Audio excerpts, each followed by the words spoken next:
дар мавҷ барномаи иттилоотии хабар.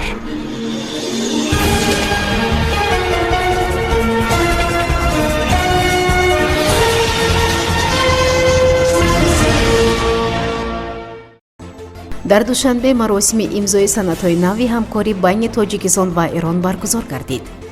сафари кории президенти ҷумҳурии тоҷикистон муҳтарам эмомалӣ раҳмон ба ҷумҳурии ӯзбекистон. олимони ҷавони тоҷик дар форуми олимони ҷавон дар Москав сазовори ҷойҳои ифтихорӣ гардиданд.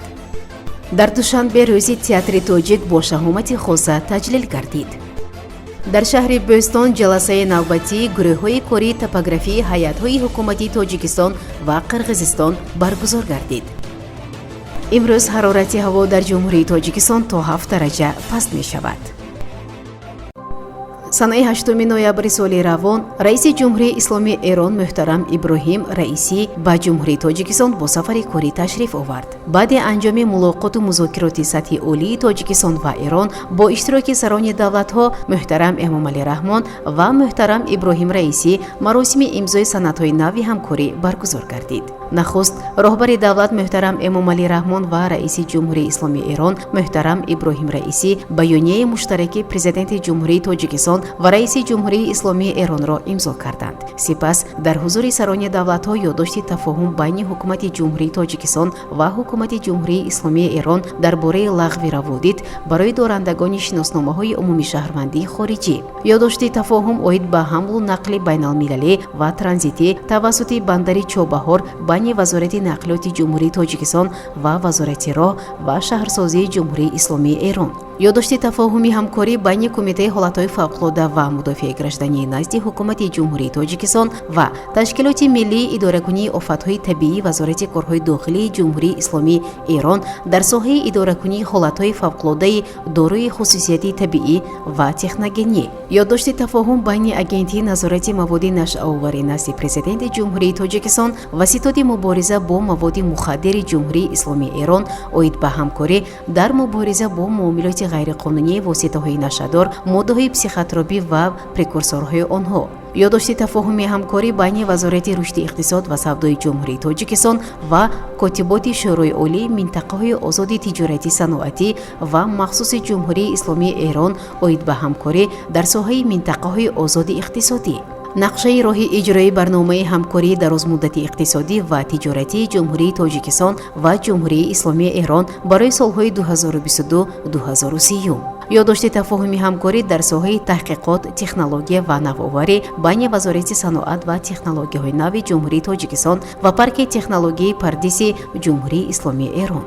ёддошти тафоҳум оид ба ҳамкорӣ байни хадамоти иҷроӣ назди ҳукумати ҷумҳурии тоҷикистон ва созмони таъзироти ҳукуматии ҷумҳурии исломии Эрон. тафоҳумнома дар бораи барқарорсозии алоқаҳои бародаршаҳрӣ байни шаҳри Хуҷанди вилояти Суғди ҷумҳурии тоҷикистон ва шаҳри Язди ҷумҳурии исломии Эрон. ёддошти тафоҳум оид ба ҳамкории илмию технологӣ байни вазорати маориф ва илми ҷумҳурии тоҷикистон ва вазорати улум, таҳқиқот ва фановарии ҷумҳурии исломии Эрон. ёддошти тафоҳуми ҳамкорӣ дар соҳаи фарҳанг ва ҳунар байни вазорати фарҳанги ҷумҳурии тоҷикистон ва вазорати фарҳанг ва иршоди исломии ҷумҳурии исломии Эрон. ёддошти тафоҳуми ҳамкории илмӣ ва фановарӣ байни Академияи миллии илмҳои тоҷикистон ва муовинати илмии раёсати ҷумҳурии исломии Эрон. ёддошти тафоҳуми ҳамкорӣ байни кумитаи телевизион ва радиои назди ҳукумати ҷумҳурии тоҷикистон ва созмони садо ва симои ҷумҳурии исломии Эрон. ёддошти тафоҳум байни кумитаи миллии олимпии тоҷикистон ва кумитаи миллии олимпии ҷумҳурии исломии Эрон. ёддошти тафоҳуми ҳамкорӣ байни китобхонаи миллии тоҷикистон ва созмони аснод ва китобхонаи миллии ҷумҳурии исломии Эрон. ёддошти тафоҳуми ҳамкорӣ байни корхонаи воҳиди давлатии шаҳри ҳушманд яъне Smart City мақомоти иҷроияи ҳокимияти давлатии шаҳри Душанбе ва созмони фановарии иттилоот ва иртиботи шаҳрдории Машҳад. ёддошти тафоҳум байни роҳи оҳани ҷумҳурии тоҷикистон ва роҳи оҳани ҷумҳурии исломии Эрон оид ба ҳамкорӣ дар самти нақлиёти роҳи оҳан ба имзо расид. дар маҷмӯъ аз рӯи натиҷаи мулоқоту музокироти сатҳи олӣ байни тоҷикистон ва Эрон 19 санади нав имзо шуд. пас аз анҷоми мулоқоту музокироти сатҳи олии тоҷикистон ва Эрон ва маросими имзои санадҳои нави ҳамкорӣ, сарони ду давлат муҳтарам Эмомалӣ Раҳмон ва муҳтарам Саид Иброҳими Раисӣ барои доираи васеи хабарнигорон нишасти матбуоти ороста бо изҳорот баромад карданд. хабар медиҳад Амид Ховар.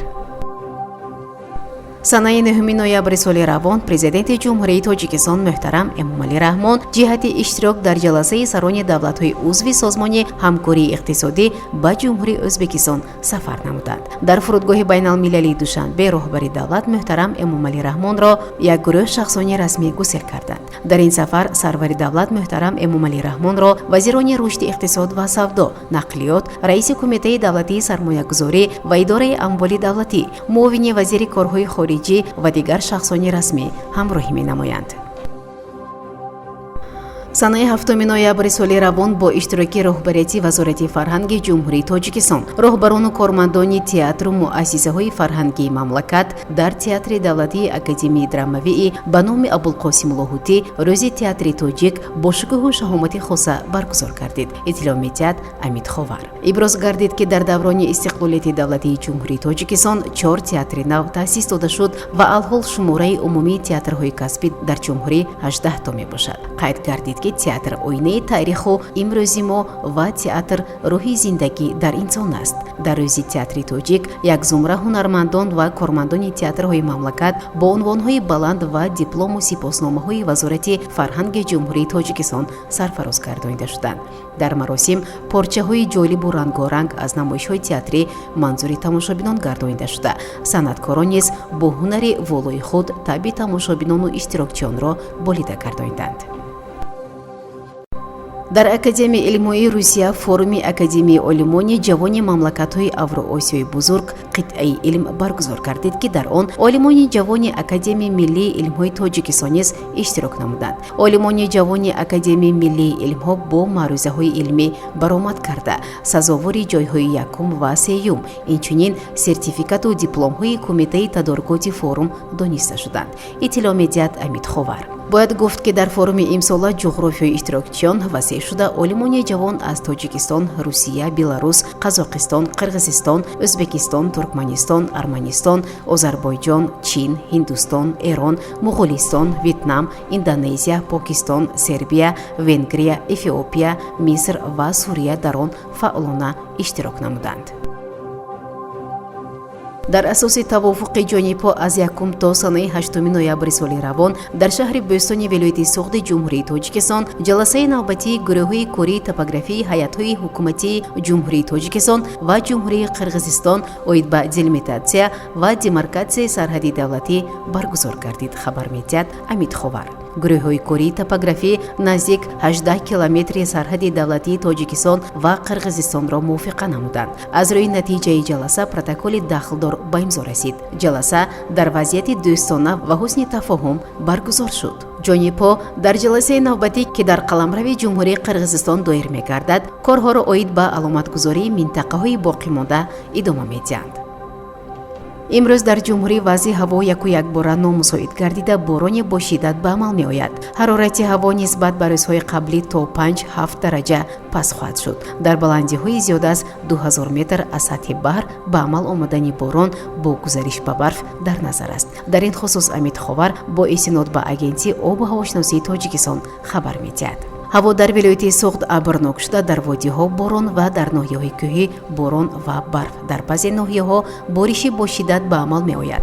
шамол аз самти ғарб бо гузариш ба самти ғарб бо суръати 5-10 метр. дар баъзе ноҳияҳо бо шиддати то 15-20 метр дар як сония мевазад. ҳаво дар водиҳо шабона ва рӯзона 7-12 дараҷа гарм, дар ноҳияҳои кӯҳӣ рӯзона 2-7 дараҷа гарм, рӯзона аз 0-5 то 6-11 дараҷа гарм мешавад. дар вилояти Хатлон ҳавои абрнок пешгӯӣ гардида, дар баъзе ноҳияҳо борон шабона ва саҳаргоҳон, дар ноҳияҳои алоҳида борони бо шиддат ба амал меояд. дар ноҳияҳои тобии ҷумҳурӣ ҳавои абрнок дар назар дошта шуда, дар водиҳо борон, дар ноҳияҳои кӯҳӣ борон ва барф, дар баъзе ноҳияҳо борони бо шиддат ба амал меояд. ҳарорати ҳаво аз 0-5 то 5-10 дараҷа гарм мешавад. дар шаҳри Душанбе ҳавои абрнок пешгӯӣ гардида, дар баъзе ҳолатҳо борони бо шиддат ба амал меояд. шамол аз самти ғарб бо суръати 4-9 метр, дар баъзе ҳолатҳо 10-15 метр дар як сония мевазад. ҳарорати ҳаво шабона 8-10 дараҷа, рӯзона 10-12 дараҷа гарм мешавад. шунавандагони гиромӣ, новобаста аз вазъи обу ҳаво барои ҳар яки шумо саломатӣ ва хушҳолиро хоҳонем. хайр. дар мавҷ барномаи иттилоотии хабар.